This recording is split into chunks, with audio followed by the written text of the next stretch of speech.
own record, kindly introduce yourself. Sure. I'm Amit Prothi. I'm the Director General for the Coalition for Disaster Resilient Infrastructure. It's an international organization set up by India with partnership with 30 other countries and organizations such as the World Bank, ADB, etc. So the questions that we received is for the foreign delegates in terms of how they are liking India, what are their experience about G20 presidency. What is your view in general about our G20 presidency and their experience so far? Sure. So interestingly enough, I'm Indian, but I've come back to India after 30 years. So, India in itself, this is the new India for me also. I think G20, I had a chance to be at the Sherpa meeting in Udaipur. I've obviously come here. The excitement in the air, I think just seeing the amount of effort the government of India has put in, that's just not only to showcase what India has to offer culturally, but also with the hospitality, with the seriousness of the discussions. It's actually, I have to say, really, really impressive to see. We have clearly moved into the 21st century, and as an Indian who's come back to India after 30 years, it makes me really proud. So resilience, growth, and the global south are some of the buzzwords that are coming out again and again. Would you like to see, tell us how the global economy is going to be more resilient after this G20 presidency of India?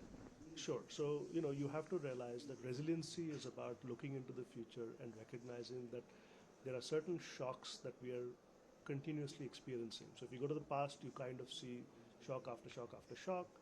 COVID itself was a shock to the system that has impacted infrastructure. I come from the infrastructure working group, so infrastructure has really been impacted, whether it's infrastructure related to the tourism industry, etc. Going forward, I think one has to recognize that these kinds of shocks are not unique.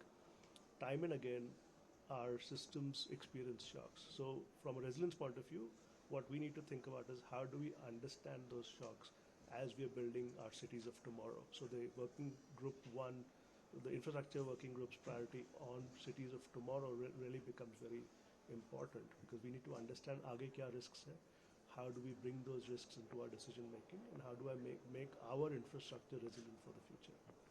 Leaving apart the harder side of the negotiations, there are softer side of this presidency, and we are going to project brand India in a beautiful way to the international world. How can we make it more more beautiful, more attractive for the world? I don't think we can make it more beautiful, more attractive. It's already very beautiful and attractive. I think highlighting the diversity that India brings is really important, and you see that even the show yesterday was bringing out different even different dance forms from different parts of India. I think continuing that by showcasing different kind of food. I was sitting with somebody from Nigeria, and I was really enjoying explaining to her all of the differences in the food. This is from Karnataka, and I'm a Punjabi coming from the north, and yet, for me also it was a learning experience. It was really nice to experience food, dance form, other kinds of cultural experiences as we go forward. Sorry, thank you very much for this introduction. Thank you very much.